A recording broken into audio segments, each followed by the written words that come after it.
السلام عليكم ورحمة الله وبركاته.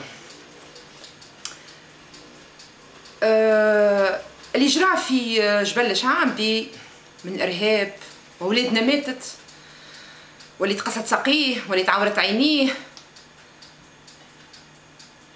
هذايا لا يبشر بخير، لا يبشر بخير. وهكم تشوفوا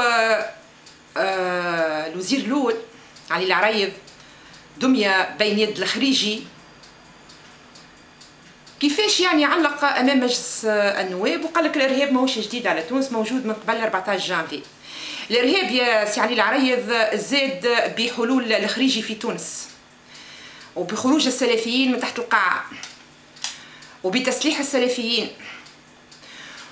وانت سي علي العريض مكشناوي يعني ورافض بالرافض التعاون مع الشقيقة الجزائر في موضوع الإرهاب، لأن مخطط أمريكا قاعدين يطبقوا فيه بدقة، مخطط أمريكا للدخول إلى الجزائر وتخريبها والدخول إلى كل منطقة في إفريقيا فيها ثروات طبيعية يكون من بوابة تونس. وبالطبيعة الخريجي كي باع تونس باع الوطن من 2008، كان المخطط هو هذايا. وركبتوا على الثوره بالطبيعه اللي قلتوا لا الثوره مش 14 جانفي ما قبلها بسنوات، نقولوا مثالش يا سيدي.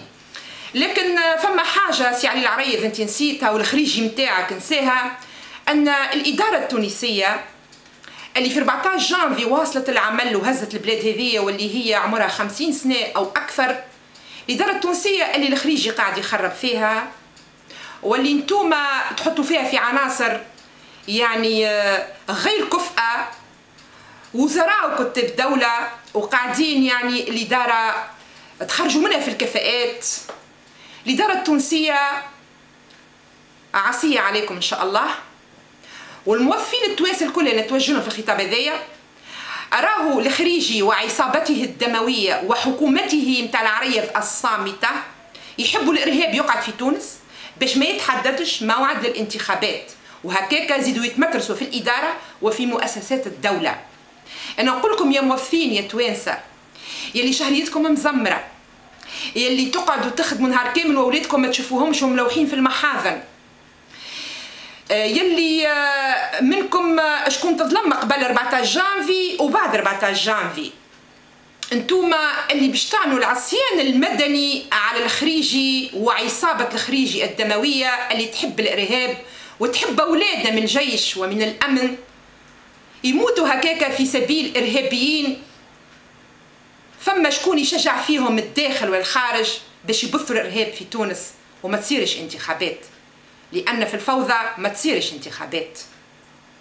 يا موظفين يا شعب يا تونسي يلي تدفع في الأداءات للمرفق العمومي كيما ستاغ والسونات، نقول لكم بكلكم يد واحدة، رجل واحد عصيان مدني، يا نعم عصيان مدني، وتقفوا في الوزارات وتقولوا مش باش نخدموا مع حكومة العريض، وكل وزير وكاتب دولة عندكم تقولوا له ديجاج ما كانش مش خادمين. خلينا نشوفوا الخريجي اللي ما يحبش يخرج سياسيا من الحكم بعد ما وفات هي الشرعية في 23 أكتوبر وزدناهم عام آخر، الراجل ناوي ما يخرج كان بالدم.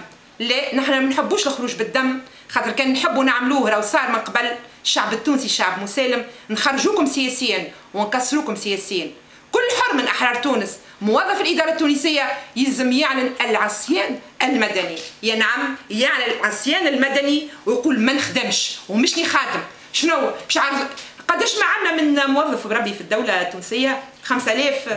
500,000 موظف. خلي يعديونا على المحاكم امبوسيبل ما ينجموش، خلي يعديوني انا ويقول دعات لي عصيان مدني ميسالش انا نتحمل المحاكمات ونحمل السجن من اجل الغنوشي باش يخرج الخريجي هذايا من حكم تونس. يا توانسه اذا كان رجال خايفه خليها نساء موظفات تهبط وتقول ديجاج، يا نعم ديجاج الوزرة الخريجي وكتاب دولة الخريجي اللي فيهم ناس ما همش كفاءات، معظمهم مش كفاءات، وفيهم السراق، يا نعم فيهم السراق، فيهم ناس جات كان على الامتيازات تلوش كان على الكراب وعلى الليسانس وعلى الصفر وفي المقابل ما عندهم حتى شيء. يا توانسة نقفوا لرواحنا وقفة رجل واحد، نقولها ونعاود نقولها، الدولة هذه إذا كان مش تقعد امريكا تتصرف فينا كما تحب. هاكم تشوفوا العار اللي صار لنا والفضيحه اللي صارت لنا وقت اللي سوريا يقصفوا فيها بقنابل اسرائيليه.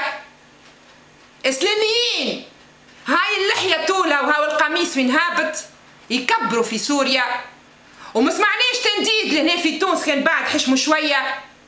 سامحوني يا توانسه يلي بدات الثوره العربيه، ثوره الربيع العربي من تونس، ومن بعد استولوا عليها الامريكان بواسطه الخريجي وجماعته. الى متى باش نقعدوا ساكتين؟ نخدموا هابطين روسنا؟ لا، عصيان مدني. الناس هذوما مش راهو منهم خير. امبوسيبل. الناس هذوما باش يهزونا الاستعمار الامريكي المباشر. شنو نستناو؟ قل لي يجيني واحد موظف يقول لي انا عندي وليدات نخدم، انا وليدات تخدم عليهم. يا ودي توا نحرروا رواحنا، وبربي الرجال الخايفه ميساج خلي نساء، خلي يسجل التاريخ ان الموظفه التونسيه المراه الحره طردت الخريجي وحكومته، وبالطبيعه في الثنيه مرزوقي ديجاج ومجلس تاسيسي ديجاج. السلام عليكم ورحمه الله وبركاته.